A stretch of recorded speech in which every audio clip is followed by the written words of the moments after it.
Hello friend, जय जगन्नाथ सांग मैंने welcome back to my YouTube channel Arpita vlogs. तो आपण मैंने पार्ट 2 ब्लॉग रे देखिथिले आम मेला भीतर को मेला बुलिया पई आस्थिलु। तो पार्ट 3 ब्लॉग रे एटा देखंतु आम मेला कोन कोन करूछु देखले जानि परिबे। तो आम मेला भीतर को पसी जाइथिलु। मेला भीतर बहुत भीड़ होइथिला आ बहुत लोक मध्य सेठी थिले। बहुत भीड़ होइथिला। 3 टंका पाखरु स्टार्ट करिकि 5 टंका 10 टंका 20 टंका बहुत एमती जिनिस रहिथिला। तापर आम टिके बुलाबुली कर देइथिलु। तापरे कोन मो मौसी सहित कोन गोटे बंधु आस देखाला। तापरे मौसी सेठी ता सहित कथा होउथिले, सेठी प्रवचन भी कोन दउथिले। तापरे अनाउंस कोन कर जाउथिला। तापरे मौसी पुओ सहित ता सांगर देखाला।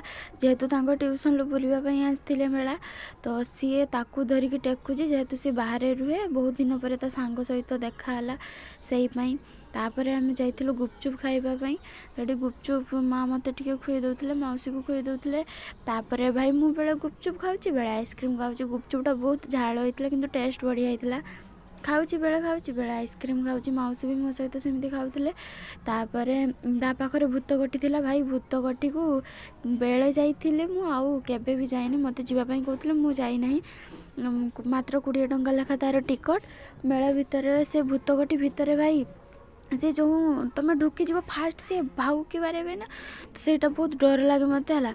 माने जमती ओरिजिनल भूत आसिक तुम आगे जब मस्त हक हो गलिनी।